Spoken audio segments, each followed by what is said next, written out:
The alarm rang through the underground facility at exactly 3:47 a.m. Dr. Park So-jin woke up instantly, her years of training kicking in. She had been waiting for this alarm for 23 years. Every scientist on Earth had been waiting for it. She pressed her hand against the scanner next to her bed. A calm voice spoke from the speakers. "Dr. Park, please report to Quantum Lab 7 immediately. Priority Alpha protocols are now active." So-jin pulled on her lab coat and ran down the metal hallway. Her bare feet made soft sounds on the cold floor. Around her, other scientists were doing the same thing. Everyone looked scared but ready. They had practiced this moment hundreds of times. The elevator took her down 40 floors underground. When the doors opened, she saw the most important room on Earth. Quantum Lab 7 was huge, filled with machines that hummed with power. Blue lights flashed on computer screens. The air felt thick with electricity. Admiral Lee Hyun-woo was already there, standing in front of the main display screen. His uniform was perfect even at this early hour. He looked calm, but So-jin could see worry in his dark eyes. "Show me," she said, walking to his side. The screen showed space around Earth. Tiny dots of light were moving toward their solar system. But these were not tiny at all. Each dot was a massive alien warship. So-jin counted them quickly. Her heart sank. 10,000 ships, Admiral Lee said quietly.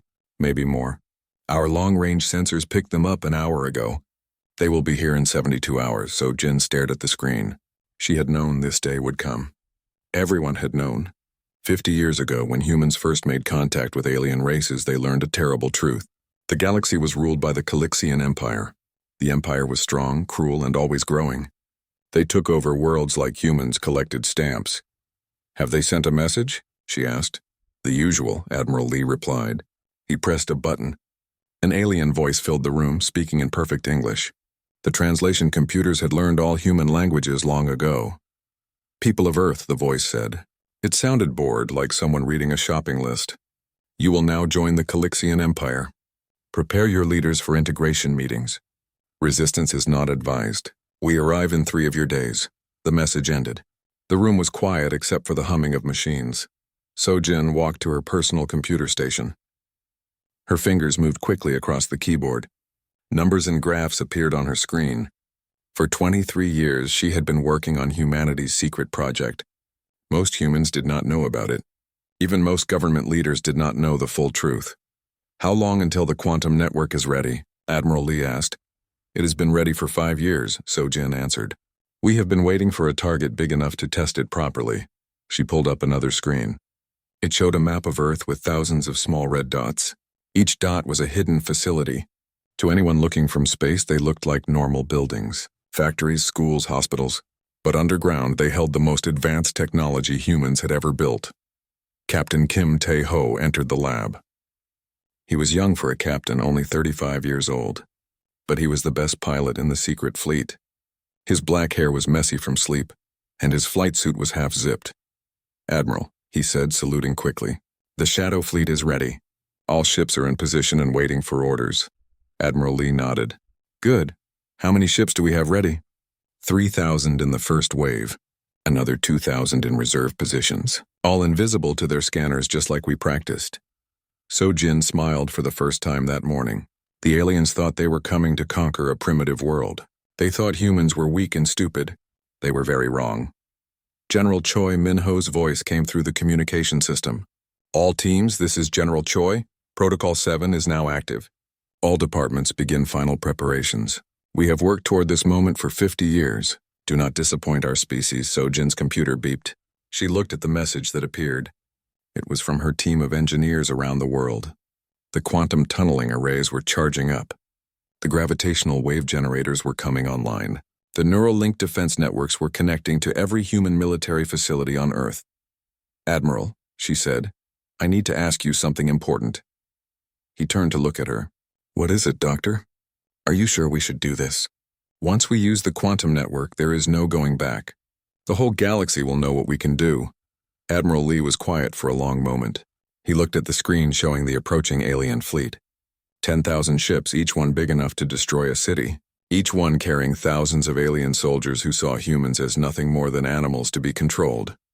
"Dr. Park," he said finally, 50 years ago, The first alien visitors told us something. They said that in this galaxy, species have two choices. They can be strong or they can be slaves. We decided to be strong. Captain Kim stepped forward.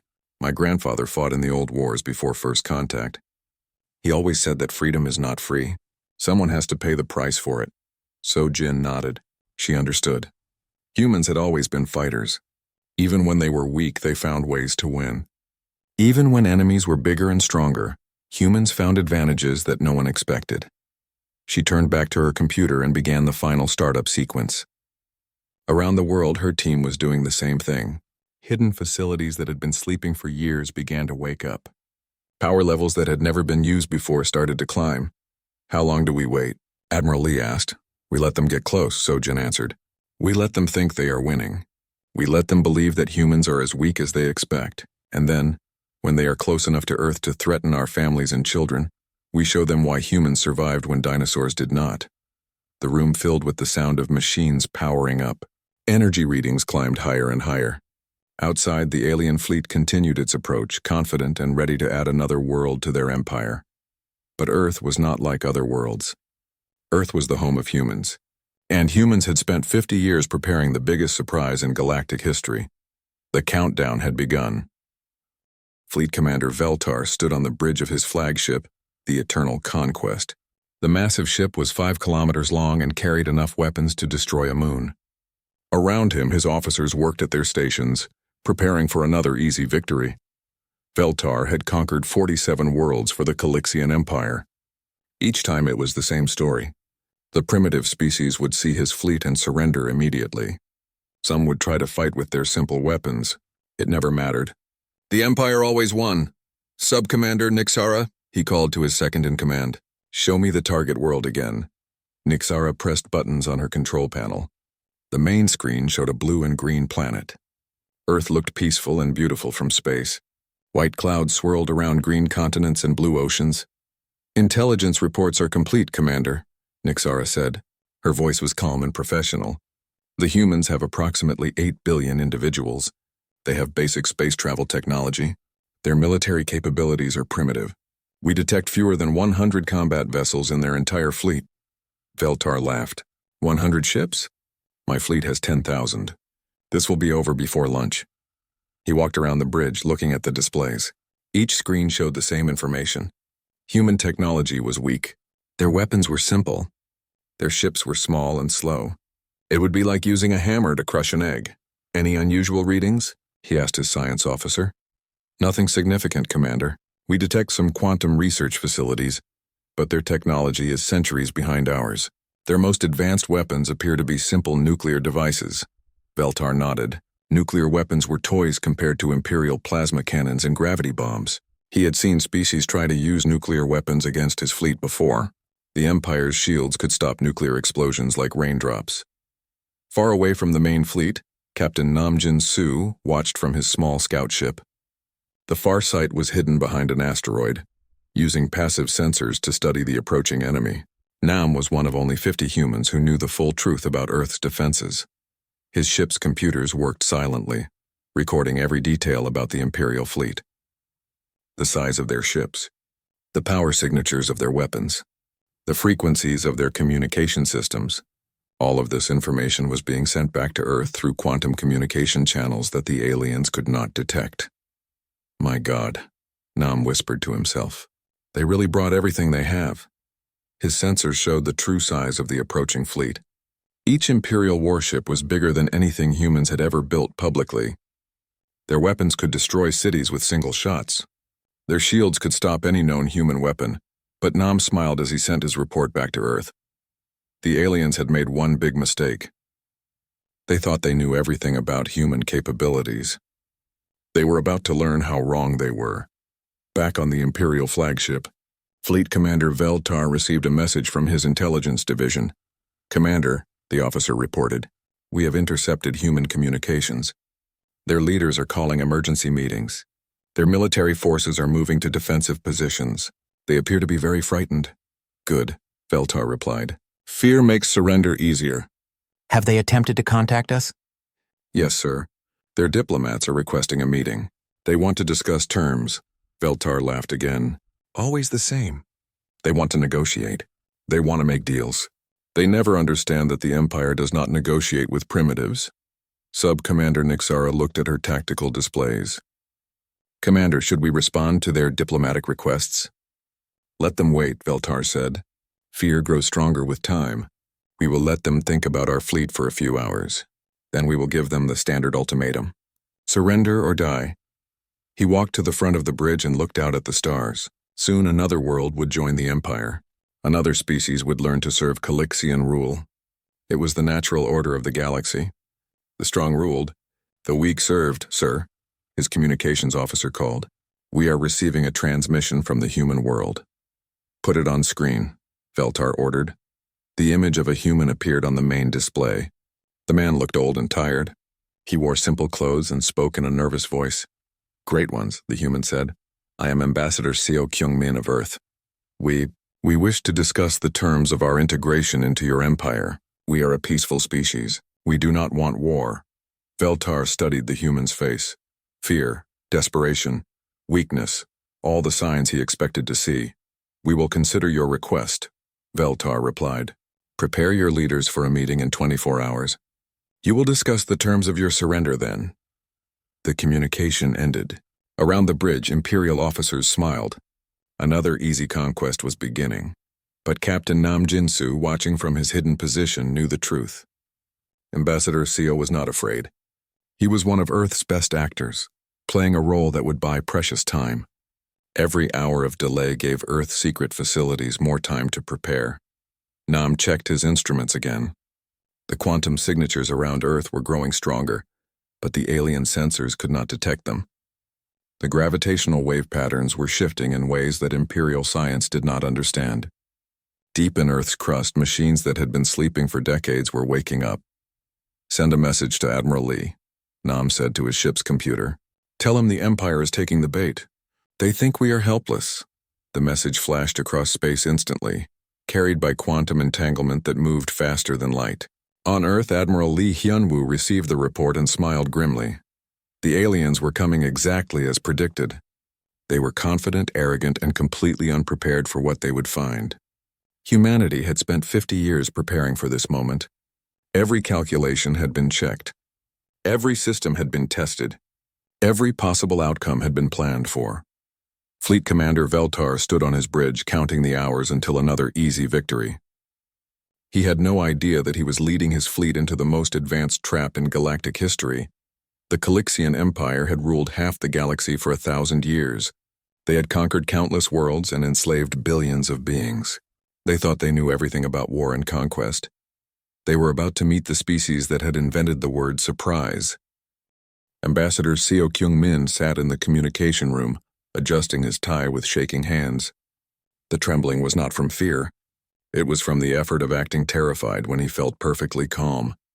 He had been preparing for this performance his entire career. Are you ready, Ambassador? Asked the technician beside him. Seo nodded. Connect me to their fleet commander. The screen flickered to life, showing the bridge of the Imperial flagship. Fleet Commander Veltar appeared, tall and imposing in his silver uniform. His alien features were sharp and cruel, exactly what Seo had expected from studying Imperial records. Great Commander, Seo began, making his voice shake slightly. Thank you for agreeing to speak with us. We are honored by your presence in our system. Veltar's eyes showed amusement. You should be honored, human.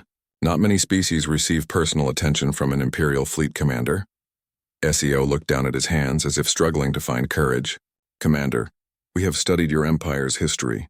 We know of your great victories. We do not wish to oppose such power. Wise, Veltar replied. Your species learns quickly. That will make integration easier. We have only one request.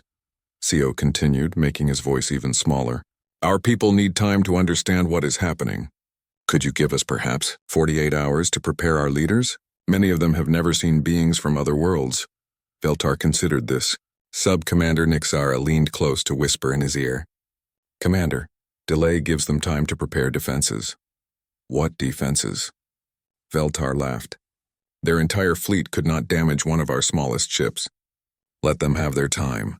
Fear grows stronger when people have time to think about it. Seo bowed deeply. You are most generous, Commander. We will use this time to prepare our surrender documents. The communication ended. CO immediately dropped his act and grinned. 48 hours, he said to the technician. More than enough. 3,000 kilometers away, Colonel Zhang Hiejin stood on the bridge of the battleship New Seoul. Around her ship, the visible human fleet was taking defensive positions. 57 ships in total, the pride of humanity's official navy. Every ship was obsolete. Colonel, her tactical officer reported, all decoy systems are online. We are broadcasting the proper energy signatures. To their sensors, we will appear to be our most advanced vessels. Zhang nodded. The ships around her looked impressive to human eyes, but they were designed to fail. Their weapons were real but weak. Their shields would collapse quickly under Imperial fire. Their purpose was not to win battles, but to look like humanity's best effort. All ships, she broadcast on the fleet channel, remember your roles. When the time comes, we fight bravely and lose convincingly. Make them believe they are facing our strongest forces. Far below the Earth's surface, Dr. Bei Wu Jin worked frantically in Quantum Lab 12. The underground facility was located beneath what appeared to be a simple farming town. Above ground, people grew corn and wheat. Below ground, humans had built machines that could reshape reality itself. Power levels are at 60% and climbing, reported his assistant, Dr. Han Mi-young. The quantum field generators are responding normally. Bei wiped sweat from his forehead. What about the resonance cascade calculations? Triple-checked and verified. When we activate the network, the quantum field will propagate at exactly the speed we calculated. The Imperial fleet will have no time to react. The machine around them hummed with incredible power. It looked like a massive metal sphere 30 meters across, suspended in the center of the underground chamber. Blue light pulsed from thousands of small windows in its surface. The air itself seemed to vibrate with energy. Dr. Bei, came Admiral Lee's voice through the communication system. What is our status? 70% power and climbing, Bei replied. All quantum resonance points are synchronized. The field network now extends throughout the entire solar system. Excellent. Continue preparations. In another facility, engineer Yoon Da-eun supervised the final checks on humanity's true fleet. The ships were unlike anything the galaxy had ever seen. They existed partially outside normal space-time, hidden in what human scientists called quantum shadow space. Ship 77. Report status, she called into her headset. Captain Kim Tae-ho's voice came back immediately. All systems green. Quantum displacement field is stable. We are completely invisible to their sensors. Yoon checked her displays. 3,000 ships were scattered throughout the solar system, each one hidden in quantum shadow space. They could see and target the Imperial fleet, but the aliens could not detect them at all. All ships, this is Fleet Command, she announced. Maintain stealth protocols. Do not power weapons until Admiral Lee gives the final order. The human ships were small compared to Imperial vessels, but they were centuries more advanced. While the Empire had focused on building bigger ships with more guns, humanity had spent 50 years learning to manipulate the basic forces of the universe. General Choi Min-ho sat in the Global Defense Command Center, watching status reports from around the world. Every continent had secret facilities powering up. Quantum field generators, gravitational wave manipulators, reality anchors that could hold space-time itself in place during the coming battle. General, his aide reported. All installations report ready status. The global defense network is fully operational. Good, General Choi replied. Signal all units to maintain normal appearance. If any Imperial scouts are watching our cities, they should see nothing unusual. Above ground, life on Earth appeared completely normal. People went to work. Children played in parks. Traffic moved through busy streets. The only signs of military preparation were a few obvious and outdated missile systems being moved into position. The aliens saw exactly what humanity wanted them to see. A primitive world with weak defenses, preparing for a hopeless last stand. Dr. Park So-jin stood before the main quantum control system, her hands resting on the activation keys. Around her, 50 years of human scientific advancement waited to be unleashed. The machines hummed with power that could reshape matter at the atomic level. Status report, Admiral Lee's voice called through the speakers. All systems optimal, So-jin replied. Quantum field generators at 85% power. Resonance cascade calculations locked in. Reality anchors secure. We are ready for activation on your command. Understood. Hold position and wait for my signal. So-Jin looked at the screens showing the approaching Imperial fleet. 10,000 ships carrying millions of alien soldiers who thought they were coming to conquer another helpless world. They had no idea they were flying into a trap that had been 50 years in the making. Humanity had learned the most important lesson in the galaxy. It was not enough to be strong. You also had to be smart, and humans had been very smart indeed. The final countdown had begun. Fleet Commander Veltar grew tired of waiting. The humans had asked for 48 hours, but he was an Imperial officer, not a patient one. After 36 hours, he decided that the primitives had wasted enough time. Open a channel to the human world, he commanded.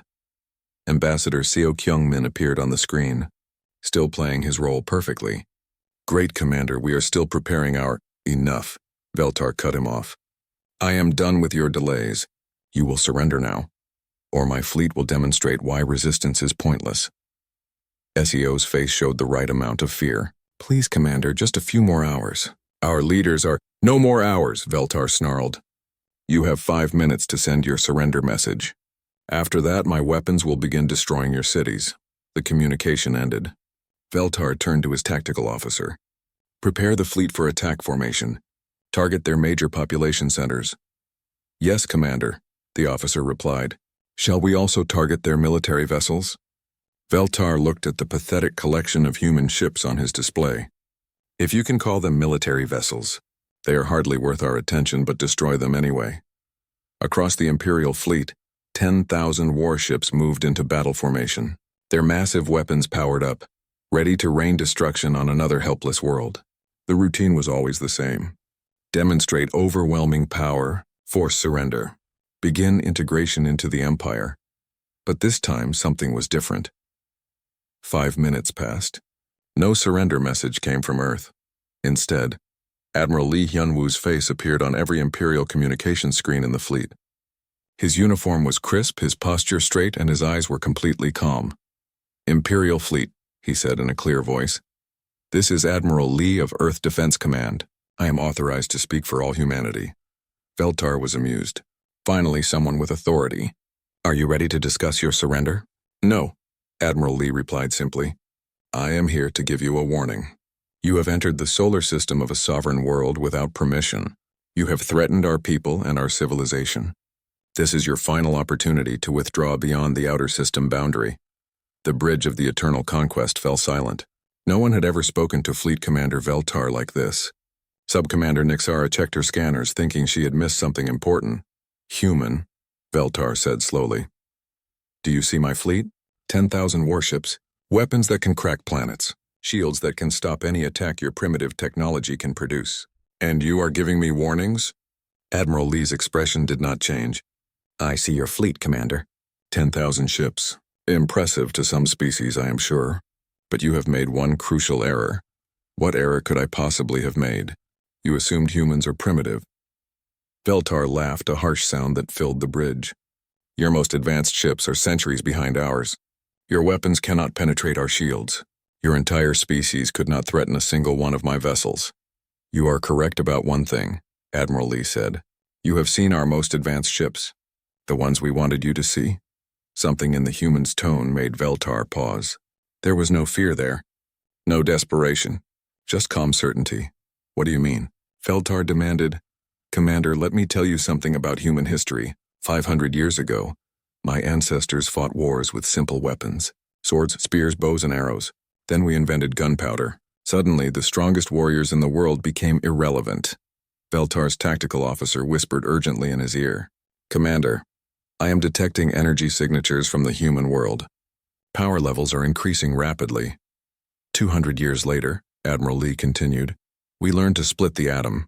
The most powerful armies became obsolete overnight. Then we learned to travel between stars. Then we learned to manipulate gravity. Each time, what seemed impossible became simple. Get to the point, human, Veltar snapped. Admiral Lee smiled for the first time. The point, Commander, is that 50 years ago, when we first met your empire, we learned about quantum field theory. We learned that all matter in the universe is connected through quantum entanglement. We learned that space and time are not fixed, but flexible. Warning alarms began sounding on Imperial ships throughout the fleet. Energy readings from the human solar system were climbing to impossible levels. What is happening? Veltar demanded of his science officer. Unknown, Commander. The energy signatures are unlike anything in our databases. The quantum field around this system is becoming unstable. Admiral Lee's image was still on the communication screen. For 50 years, Commander, we have been preparing for this day. We have built machines that can manipulate quantum fields. We have learned to exist partially outside normal space-time. We have developed weapons that do not destroy targets. Then what do they do? Veltar asked, though he was beginning to suspect he did not want to know the answer. They erase targets. Completely. From all timelines. As if they never existed at all. Captain Kim Tae-ho sat in the cockpit of the Silent Storm, watching his instruments carefully. Around him, the quantum field was building to critical levels. His ship, hidden in quantum shadow space, was completely invisible to Imperial sensors. All units, this is Fleet Command, came Engineer Yoon Da-yoon's voice. Prepare for combat deployment. Power up all systems but maintain stealth protocols. Throughout the solar system, 3,000 human ships began coming online. Their quantum displacement fields kept them hidden, but their weapons were charging to full power. Colonel Jang Hye-jin received the same message on her obsolete battleship. All ship, she broadcast to the decoy fleet. Prepare to play your parts. When the shooting starts, fight bravely and die convincingly. Deep underground, Dr. Park So-jin watched her displays as quantum field generators around the world reached full power. Admiral, she reported, all systems ready. Quantum resonance cascade prepared for activation. Fleet Commander Veltar stared at his tactical displays as impossible energy readings filled his screens. This is not possible. No species has this level of technology. Commander? Sub-Commander Nixara said quietly. Perhaps we should consider the humans' warning. Retreat? Veltar roared. From primitives, never. All ships open fire on the human fleet. Destroy them all. 1,000 Imperial weapons fired at once. Beams of energy capable of melting mountains struck the human decoy fleet. Colonel Jang's ships exploded in brilliant fireballs just as they were designed to do. There, Veltar said triumphantly. So much for human technology. But Admiral Lee was still smiling on the communication screen. Commander, he said softly, those were not our real ships. The quantum field around the solar system reached critical mass. Reality itself began to ripple and bend, and in that moment, Fleet Commander Veltar realized he had made the greatest mistake in Imperial history. He had attacked humanity on its home ground. At full strength with 50 years of preparation, the humans were done hiding. The first sign that something was wrong came from the Imperial Fleet's science officer. Commander, he said, his voice tight with confusion, space itself is changing around us. Quantum field readings are off all scales. Fleet Commander Veltar ignored him. He was watching with satisfaction as the last human ship exploded under Imperial fire. Continue firing, he ordered. Target their planetary installations next. But then space began to ripple. It started as small waves, like heat shimmer rising from hot pavement. But these waves moved through empty space, bending light and twisting the stars. The Imperial fleet found itself floating in an ocean of visible quantum energy. What is that? Sub-Commander Nixara whispered. Her question was answered when the first human ship appeared. Captain Kim Tae-ho's vessel, the Silent Storm, materialized directly in front of the Imperial flagship. One moment there was empty space. The next moment, a sleek silver ship hung there, glowing with blue quantum energy. But it was not alone. Throughout the solar system, 3,000 human ships decloaked simultaneously. They emerged from quantum shadow space like ghosts becoming solid, surrounding the Imperial fleet on all sides. Impossible. Veltar breathed. The human ships were unlike anything in Imperial databases. They were smaller than Imperial vessels, but they pulsed with energy that made the alien sensors scream warnings. Each ship seemed to exist in multiple dimensions at once, flickering between solid matter and pure energy. Admiral Lee's voice filled every Imperial communication channel. Commander Veltar, you were warned. You chose violence against our world. Now you will learn why humans have survived every extinction event on our planet. Veltar stared at his tactical displays. The energy readings from the human ships were impossible. They were drawing power directly from the quantum vacuum, tapping into the fundamental forces that held reality together. All ships, he commanded, open fire on the human vessels. The Imperial fleet responded instantly. 10,000 warships fired every weapon they had. Plasma beams, gravity missiles, antimatter torpedoes. Enough firepower to destroy entire star systems filled the space around Earth. Every shot missed. The human ships moved through space like water, sliding between dimensions.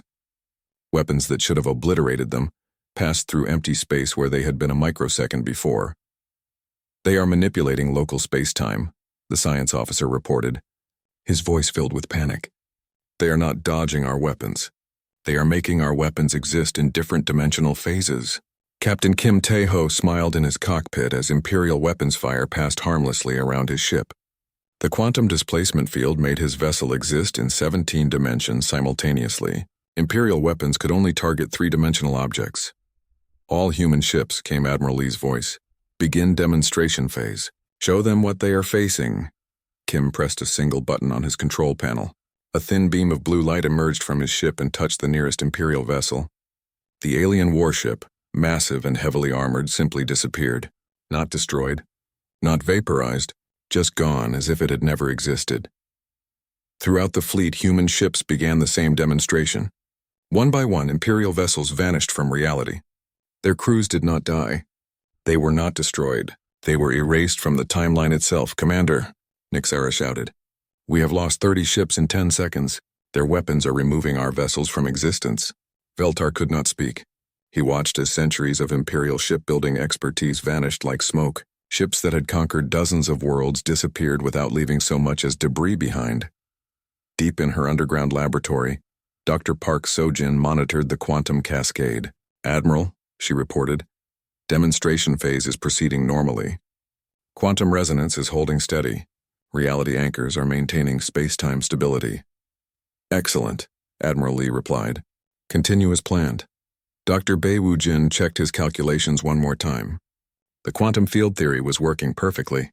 By manipulating the quantum entanglement that connected all matter in the universe, humans could reach into the fundamental structure of any object and simply edit it out of reality. "Power levels holding at 97%, reported Dr. Han Mi-young. "The quantum field generators are responding normally to our commands." Engineer Yoon Da-eun watched from Fleet Command as the human ships demonstrated their capabilities. Each vessel was a masterpiece of technology that had taken 50 years to develop. While other species built bigger guns, humans had learned to rewrite the laws of physics. "All ships report normal function," she announced.